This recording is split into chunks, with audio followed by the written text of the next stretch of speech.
Hello बच्चों, तो आज हम पिछले वीडियो में हमने प्रेजेंट इंडेफिनिट टेंस के बारे में डिस्कशन कर रहे थे और लमसम उसका लगभग अफर्मेटिव वाक्य और निगेटिव वाक्य और इंट्रोगेटिव वाक्य यानी affirmative sentence, negative sentence and interrogative sentence तीनों का बनाने का नियम बता दिया था और उसमें बहुत सारे हमने एग्जाम्पल भी कर लिए थे। तो आज उसी को कंटिन्यू करते हुए कुछ अच्छे एग्जाम्पल करते हैं और कुछ अच्छे नियम के बारे में डिस्कशन करते हैं। राइट, तो चलिए शुरू करते हैं।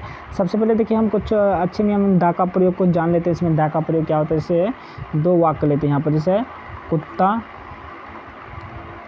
भौंकता है।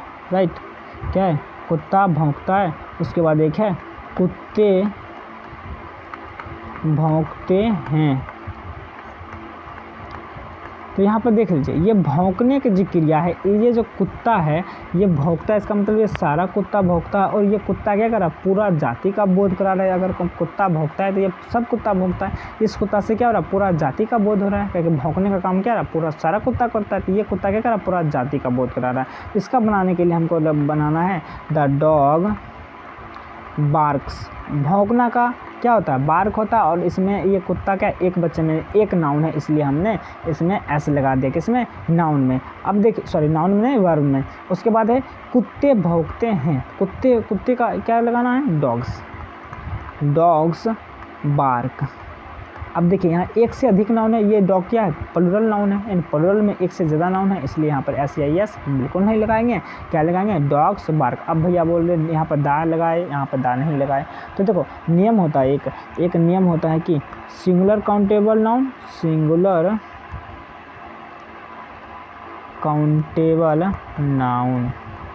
और एक होता है plural countable noun. Hi sir क्या बोल रहे हैं। चल देखिए, सिंगुलर काउंटेबल नाउन और प्लूरल काउंटेबल नाउन पहले जान लेते हैं क्या कहते हैं। सबसे पहले काउंटेबल नाउन जान लेते हैं क्या होता है। देखो नाउन क्या होता है, सबको पता है, संज्ञा। नाम को संज्ञा कहते हैं, सबने पढ़ा है, बचपन से पढ़ रहे हैं ना। तो काउंटेबल नाउन क्या होता है, वैसा नाउन जिसे हम गिन सकते हैं उसे बोलते हैं काउंटेबल नाउन। काउंट देख रहे हैं, काउंट मतलब होता है गिनती ना।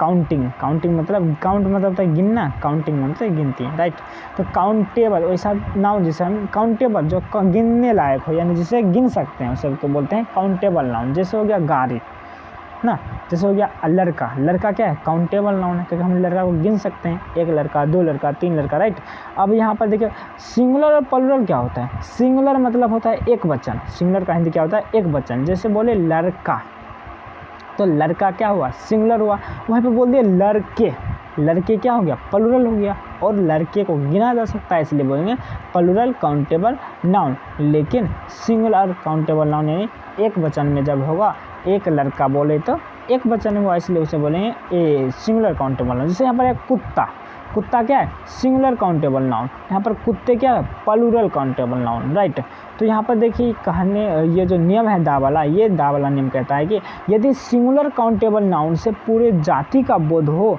तो उसमें आपको दा लगाना पड़ेगा। जैसे देखिए यहाँ पर कुत्ता भौंकता है, तो यहाँ पर भौंकने का काम इसका पूरा जाति करता है। इसका मतलब इस कुत्ता से क्या हो रहा है, पूरा जाति का बोध हो रहा है ना। तो यहाँ पर दा लगाएंगे क्योंकि ये सिंगुलर काउंटेबल नाउन है। नियम कहता है कि सिंगुलर काउंटेबल नाउन में दा लगाना है यदि पूरी जाति का बोध हो रहा है उसे। तो यदि वो उसके बाद होता प्लूरल काउंटेबल नाउन से यदि पूरी जाति का बोध होता है तो उसमें दा का प्रयोग नहीं करना है। जैसे देखो कुत्ते भौंकते हैं, तो यहाँ पर क्या, कुत्ते भौंकते हैं और पूरा जाति उसका भौंकता है ना। तो यहाँ पर इससे पूरी जाति का बोध हो रहा है इस कुत्ते से, ये भी क्या प्लूरल में है, तो इसमें दा का प्रयोग बिल्कुल नहीं करना। राइट, तो इसी से कुछ देख लेते हैं। और जैसे है गाय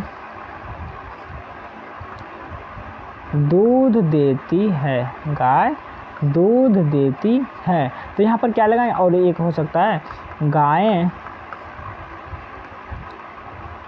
दूध देती हैं। राइट, देखिए सबसे पहले गाय दूध देती है, इसका मतलब गाय क्या है, सिंगुलर काउंटेबल नाउन है ना। गाय एक वचन में है, गाय है, तो यहाँ पर क्या लगाना पड़ेगा, द काउ गिव्स क्यों लगाए भाई, कि एस या एस लगाना पड़ेगा जब क्या होता है, जब सब्जेक्ट में रहता है ही सी इट या एक नाउन।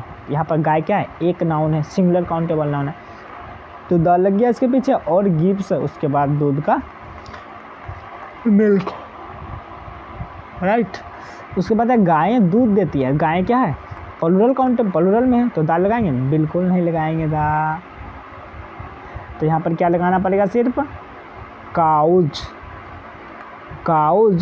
गिव ऐसा नहीं लगाना पड़ेगा यहाँ पर, बिल्कुल नहीं, milk, cows give milk, right.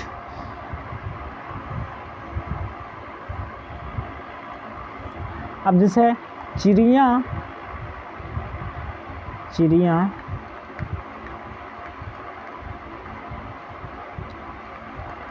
आकाश में उड़ती है, आकाश में, तो यहाँ पर देखो चिड़िया यहाँ पर सिंगुलर काउंटेबल नाउन में है, चिड़िया आकाश में उड़ती है यहाँ पे है, इसका मतलब यहाँ पर ये मत समझना कि ये प्लूरल में या लगा हुआ, नहीं, चिड़िया उसका नाम ही भैया, राइट। चिड़िया आकाश में उड़ती है तो यहाँ पर ये क्या है? सिंगुलर काउंटेबल नाउन, यानी एक वचन में है, तो यहाँ पर क्या लगाना पड़ेगा? The word. उसके बाद उड़ना क्या होता है? फ्लाई। अब देखो फ्लाई, इसमें एस या ई एस लगेगा, देखो फ्लाई कैसे होता है? FLY। इसमें जब एस या ई एस लगाना पड़ेगा तो ये क्या हो जाता है? Flies, FLIES। इसमें ES लगता है और Y किस में बदल जाता है? I में बदल जाता है। जब लास्ट में Y हो उसमें आपको S जोड़ना है, तो ज़्यादातर केस में क्या आता है? Y I में बदल जाता है और फ्लाइज हो जाता है, राइट। तो क्या है? The word flies, FLIES, flies. उसके बाद आकाश में क्या हो जाएगा? इन द स्काई, स्काई के पीछे दा लगता है, ये याद रखिएगा। आकाश में जितने भी चीज़ें हैं उसके पीछे क्या लगता है? दा लगता है, राइट। उसके बाद है एक रहेगा चिड़िया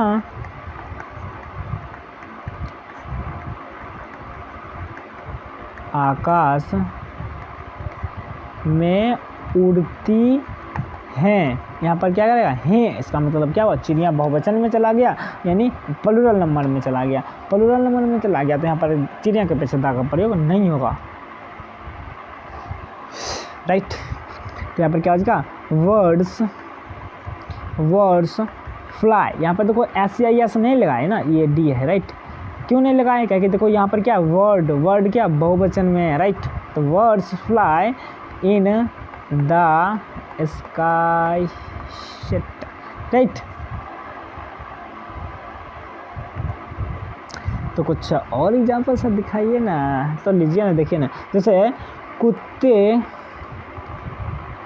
नहीं उड़ते हैं, कुत्ते नहीं उड़ते हैं, तो यहाँ पर सारे कुत्ते नहीं उड़ते हैं, यहाँ पे सारे कुत्ते नहीं उड़ते, तो ये कुत्ते क्या कर रहे हैं? पूरी जाति का बोध करा रहा है, और वो भी ये क्या? प्लूरल काउंटेबल नाउन है। क्या बोले थे? प्लूरल काउंटेबल नाउन जब पूरी जाति का बोध कराता है तो उसमें दा का प्रयोग नहीं होता है। तो यहाँ पर क्या प्रयोग करने का? डॉग्स। उसके बाद एक से ज़्यादा है तो यहाँ पर डू या डज का प्रयोग करेंगे, तो डू का प्रयोग करेंगे कि डज का? तो डू का प्रयोग करेंगे, डू नहीं का note, dogs do not FLY fly, right. यहीं पर रहता आकाश में नहीं उड़ते हैं, कुत्ते आकाश में नहीं उड़ते हैं, आकाश में नहीं उड़ते, क्या होगा? In the sky, right. कुत्ते आकाश में नहीं उड़ते हैं, dogs do not fly in the sky.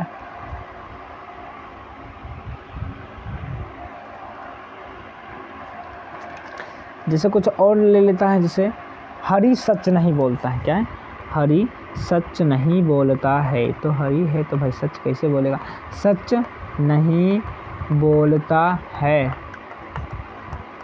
तो हरी का क्या हो जाएगा? सबसे पहले हरी का हरी होगा भाई, हरी डू या लगेगा डज लगेगा। ये नियम हमने लिखा दिया है, ये निगेटिव सेंटेंस वाला नियम है। निगेटिव सेंटेंस वाला नियम क्या होता है? सबसे पहले सब्जेक्ट, उसके बाद डू या डज, उसके बाद नोट, उसके बाद वर्ब, उसके बाद ऑब्जेक्ट। वाह सर, आपको तो याद है? हाँ भाई याद है। हरी डज, उसके बाद क्या रहेगा? नोट, उसके बाद वर्ब। वर्ब क्या होता है? सच बोलना, तो स्पीक द ट्रूथ। सच बोलना का क्या होता है? Speak the truth. क्या होगा? Hari does not speak the truth, TRUTH, truth, right. Hari सच नहीं बोलता है। कुछ और देख लेते हैं भैया, क्या देखें? क्या तुम बहुत धूम्रपान करते हो? जैसे क्या तुम बहुत धूम्रपान करते हो?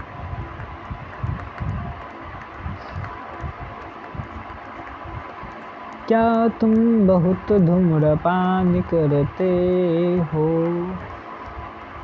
राइट। सबसे पहले देखो यहाँ पर क्या है? ये निगेटिव सेंटेंस नहीं है भाई, ये है इंट्रोगेटिव सेंटेंस यानी प्रश्नवाचक वाक्य, राइट। तो यहाँ पर प्रश्नवाचक वाक्य यानी इंट्रोगेटिव सेंटेंस बनाने के नियम क्या थे? सबसे पहले क्या लगाना है? डू या डज लगाना है, उसके बाद क्या लगाना है? सब्जेक्ट लगाना है, उसके बाद यदि नोट है तो नोट लगा दो भाई, यदि नहीं है तो मत लगाओ।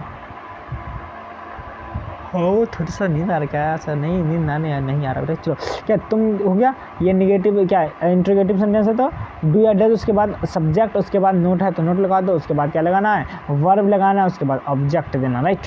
तो उसके बाद है क्या तुम बहुत धूम्रपान करते हो? तो क्या का सबसे पहले क्या लगा देंगे भाई? डू सर, या राइट। क्या तुम के साथ डू लगेगा, डू, उसके बाद सब्जेक्ट यू, उसके बाद नहीं है, उसके बाद धूम्रपान करना क्या होता है? Smoke, SMOKE, smoke. उसके बाद बहुत का क्या लगाएंगे? Very much.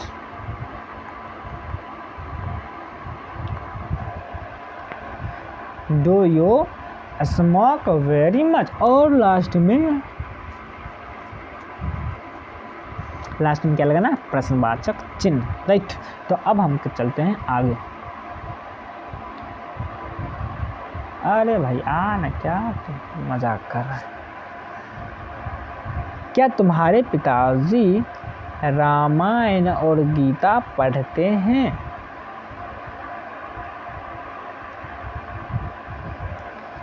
क्या है? क्या तुम्हारे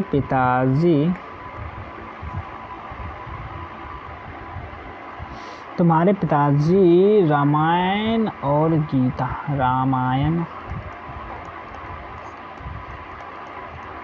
और ये और है भाई, इसके आगे नहीं लिख सकते इसे और गीता पढ़ते हैं और प्रश्नवाचक चिन्ह। तो सबसे पहले देखो ये कौन सा वाक्य है? तो इंट्रोगेटिव सेंटेंस, राइट, और प्रेजेंट इंडेफिनिट टेंस का क्या कहते हैं लास्ट में, राइट। और देखो इसमें क्या लगाना? सबसे पहले डू या डज लगाना है, तो क्या लगाना है? डज लगाना है, क्योंकि तुम्हारे पिताजी सिंगुलर हैं, एक ही पिताजी होते हैं ना, तो डज योर फादर ना, सबसे पहले डू या डज, उसके बाद सब्जेक्ट। डज योर फादर पढ़ते हैं क्या? सबसे पहले क्या लगाना? रीड। पढ़ना क्या होता है? Read. Does your father, your लगेगा भाई, जो दिखा दिया यहाँ पे। डज योर फादर रीड क्या? रामायण और गीता। तो क्या लगाएंगे यहाँ पे? The Ramayana and Gita. प्रश्नवाचक चिन्ह रामायण क्यों लगा भाई? ग्रंथ के पीछे दा लगता है भाई, ग्रंथ और धर्म ग्रंथ जो होते हैं उनके पीछे दा लगता है ना। आई थिंक यहाँ भी दा लगेगा, the Ramayana and the Gita, right. आप दा नहीं भी लगा, कहीं दा नहीं भी लगा रहता है तो आप नहीं भी लगा सकते हैं शायद। तो यहाँ पर the Ramayana and the Gita, right. अब देखिए दूसरा ले लेते हैं एग्जाम्पल। जैसे क्या हुआ धारा प्रवाह अंग्रेजी नहीं बोलता है? क्या है? क्या हुआ धारा प्रवाह अंग्रेजी नहीं बोलता है? क्या हुआ धारा प्रवाह अंग्रेजी नहीं बोलता है, राइट। सबसे पहले आपको ये पता रहना चाहिए यहाँ पर क्या है? क्रिया में यानी वर्ब में क्या है? लास्ट में ता है, ये प्रेजेंट इंडेफिनिट टेंस का पक्का है, लेकिन उसमें से भी क्या ये और निगेटिव नहीं, ये क्या निगेटिव तो है, ये इंट्रोगेटिव है, इंट्रोगेटिव प्लस निगेटिव है। पहले इसमें इसका किस रूल से बनेगा? तो इंट्रोगेटिव से बनेगा, राइट। लेकिन क्या सबसे पहले है? तो सबसे पहले क्या लगाना है? डू या डज लगाना है, डू या डज। तो यहाँ पर क्या लगाना? डज, ताकि देखो सब्जेक्ट क्या हुआ है, सब्जेक्ट जब ही सी इट या एक नाउन रहता है तो हम क्या लगाते हैं? डज लगाते हैं, राइट। तो डज, उसके बाद हुआ ही, उसके बाद नहीं क्या लगाना है? यहीं पे नहीं लगाना है, नोट। उसके बाद वो क्या? अंग्रेजी बोलना क्या होता है? Speak. Does he note speak अंग्रेजी का इंग्लिश। अरे भाई इंग्लिश छोटा पड़ गया।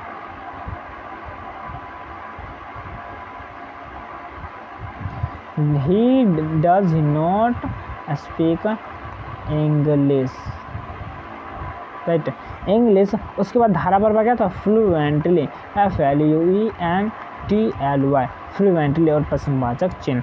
Does he not speak English fluently ना, राइट। सबसे पहले देखो यहाँ पर आप कन्फ्यूज़न हो सकता है कि भाई डज ही नॉट स्पीक, चलो यहाँ तो ठीक है, लेकिन उसके बाद स्पीक के बाद इंग्लिश लगाएं या कि फ्लुएंटली लगाएं। तो देखो डज ही नॉट स्पीक मतलब क्या हुआ, नहीं बोलता है। उसके बाद इम्पॉर्टेंट कौन है, इंग्लिश, ना कि फ्लुएंटली। तो यहाँ पर इम्पॉर्टेंट कौन गया स्पीक के बाद, इंग्लिश। तो इसलिए फ्लुएंटली से धारा प्रवाह से ज़्यादा इंपॉर्टेंट यहाँ पर क्या अंग्रेजी है, इसलिए हमने इंग्लिश का सबसे पहले दिया, उसके बाद लास्ट में क्या दिया, फ्लुएंटली को। तो does not speak English fluently, right.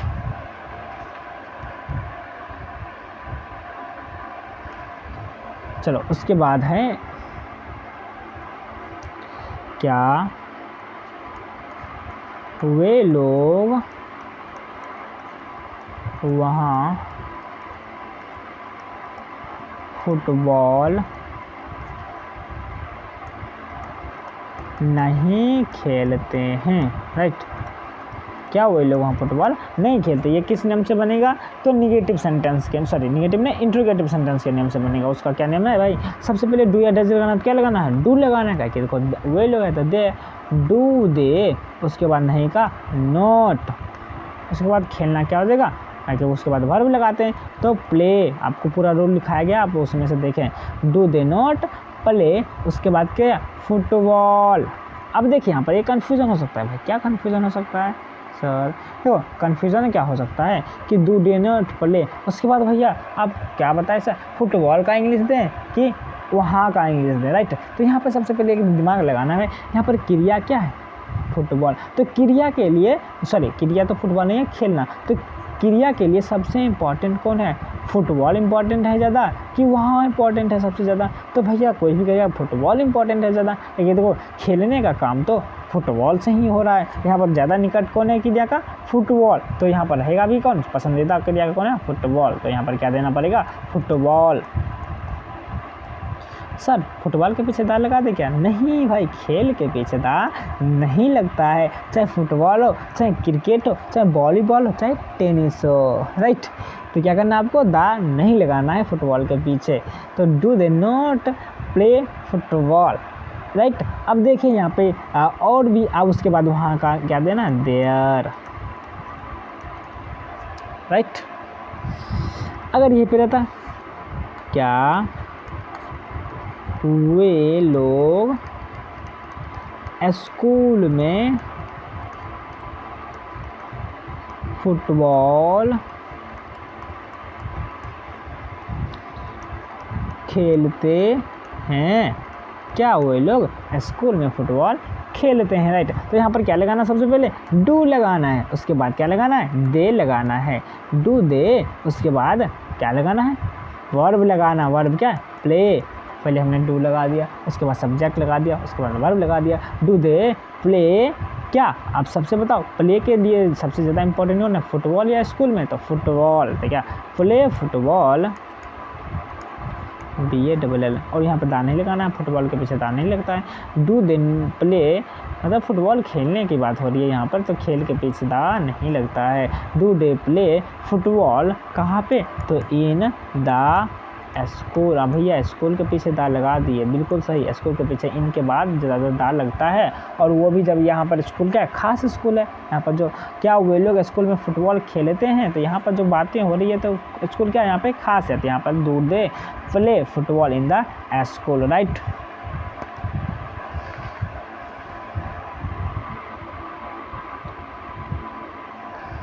तो चलिए और कुछ देख लेते हैं भाई, जैसे क्या तुम्हारी गाय बहुत दूध देती है, हाँ, क्या तुम्हारी गाय बहुत दूध देती है। तो देखो क्या तुम्हारी गाय बहुत दूध देती है, तो यहाँ पर क्या देना पड़ेगा, यहाँ पर क्या देना पड़ेगा भाई, सबसे पहले डू या डज का प्रयोग करेंगे, बिल्कुल करेंगे सर। तो यहाँ पर डू लगाएंगे, डज लगाएंगे, यहाँ पर क्या लगाएंगे, डज लगाएंगे, डज, उसके बाद तुम्हारी गाय, क्या कहते देखो डज के बाद, डू या डज के बाद क्या लगता है, सब्जेक्ट लगाता था, डज योर, गाय का क्या हो जाएगा, काव, डज योर काव, उसके बाद गिव, राइट। गिव, उसके बाद एक बात ध्यान देना, देखो बहुत का दो तरह से प्रयोग कर सकते हैं। देखो does your cow give milk very much, very much, right. यहाँ पे देखो प्रश्नवाची चिन्ह है ये, राइट। तो यहाँ पे देखो does your cow give very much, और एक तरह से ये भी बना सकते हैं क्या इसको, does your cow give much milk, much milk. तो याद रखना यदि मच का प्रयोग करेंगे तो उसको हमको नाउन के पहले करना पड़ेगा, यानी मिल्क के पहले करना पड़ेगा। यदि हम मच का प्रयोग नहीं करना चाहते, वेरी मच का प्रयोग करना चाहते हैं, तो आप नाउन के बाद में करो, राइट। तो क्या है, does your cow give milk very much, does your cow give much milk, right, जैसे है, राइट ना, हो गया। अब कुछ और एग्जाम्पल देख लेते हैं, जैसे मेरी माँ मुझसे बहुत प्यार करती हैं। तो इसका क्या बनेगा, तो देखो जितना भी एब्स्ट्रैक्ट नाउन है उसमें वेरी मच का प्रयोग होता है, बिल्कुल होता है। तो देखो यहाँ पर क्या हो गया, मेरी माँ, सबसे पहले देखो यहाँ पर सब्जेक्ट क्या हो गया, मेरी माँ। यहाँ पर प्रश्नवाचक चिन्ह होना चाहिए, नहीं प्रश्नवाचक चिन्ह क्यों रहना चाहिए भाई, यहाँ तो हम सोचे निगेटिव, इंट्रोगेटिव, इंट्रोगेटिव नहीं है। तो यहाँ पर क्या ना, सबसे पहले क्या लगाना पड़ेगा, माय मदर, क्या लगाना पड़ेगा, माय मदर बहुत प्यार करती हैं, क्या लगाना पड़ेगा, उसके बाद वर्ब लगाना पड़ेगा। ये क्या अफर्मेटिव सेंटेंस है, कौन सा सेंटेंस है, अफर्मेटिव सेंटेंस है। इसका बनाने का नियम क्या था, subject plus verb plus SEIS plus object. तो सब्जेक्ट क्या हो गया, माय मदर, उसके बाद वर्ब क्या है, लव, इसमें क्या लगाना है, SEIS, तो लव्स, माय मदर लव्स क्या, मुझसे। अब देखिए ये इम्पोर्टेंट हो गई बात कि आप सर मी दें या बहुत दें, राइट। यहाँ पर देखिए माय मदर लव्स, उसके बाद आपको मी, मुझसे का संस्कृत में इंग्लिश देना है या कि बहुत का इंग्लिश देना। तो याद रखो भैया, बोले ना लव, यहाँ पर क्या है, लव जो है उसके लिए सबसे ज़्यादा इम्पोर्टेंट कौन है, मुझसे है कि बहुत है। तो बिल्कुल भैया, तो लव जो हो रहा है इसके लिए सबसे ज़्यादा इम्पोर्टेंट है मुझसे, यानी लव किससे हो रहा है ना, ये ज़्यादा इम्पोर्टेंट है। कितना हो रहा है ये थोड़ा सा कम इम्पोर्टेंट है, इसलिए सबसे पहले क्या पढ़ना देंगे, माय मदर लव्स मी। मुझसे का जब ऑब्जेक्टिव केस होता है, ऑब्जेक्ट के रूप में जब प्रयोग करेंगे तो क्या देना पड़ेगा, मी। उसके बाद बहुत प्यार करती है तो क्या देंगे यहाँ पे, very much, very much, my mother loves me very much, right. ये अंगूठी है, हाँ। चलो देखो उसके बाद है, जैसे तुम्हारी माँ तुमसे बहुत प्यार नहीं करती हैं, बहुत प्यार नहीं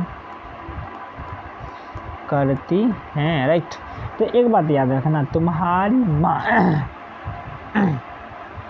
तो यहाँ पर क्या हो गया, सब्जेक्ट क्या है, तुम्हारी माँ, और ये किस कौन सा नियम पे बनेगा, नेगेटिव सेंटेंस, है ना, नेगेटिव सेंटेंस के अनुसार बनेगा। तो तुम्हारी माँ का क्या हो जाएगा भाई लोग, योर मदर, योर मदर। उसके बाद डू या डज लगाना है, आपने नियम देखा है पहले, डू या डज लगाना है, तो डू लगाना है कि डज लगाना है भाई। तुम्हारी माँ क्या है, एक नाउन है, क्या है, एक नाउन है, तो क्या लगाना पड़ेगा, योर मदर डज लगाना पड़ेगा। उसके बाद नहीं है तो नोट यहाँ पे लगाना पड़ेगा, your mother does not.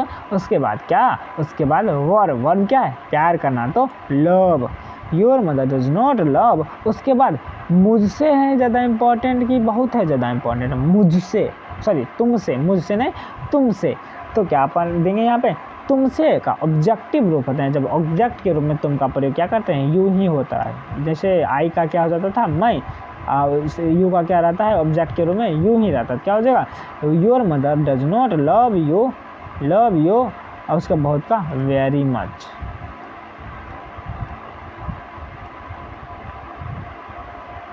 Right.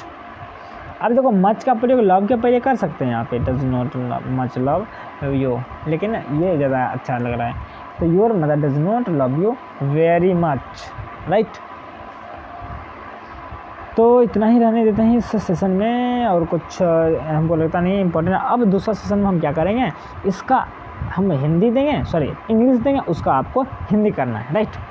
English देंगे, उसमें आपको इंग्लिश से हिंदी कैसे करते हैं प्रेजेंट इंडेफिनिट टेंस का, और थोड़ा सिंपल वाक्य बनाएंगे और थोड़ा मतलब कॉम्प्लिकेटेड वाक्य भी बनाएंगे, उसका इंग्लिश से हिंदी करने की कोशिश करेंगे, राइट। तो आपको यदि अच्छा वीडियो लग रहा है तो क्या करें, आपको इसको शेयर करें अपने दोस्तों के साथ, और हमारे चैनल को भैया क्या सब्सक्राइब कर ले, सब्सक्राइब ना, और वो घंटा का जो बात है वो भी भाई दबा दो, राइट। तो बाय बाय।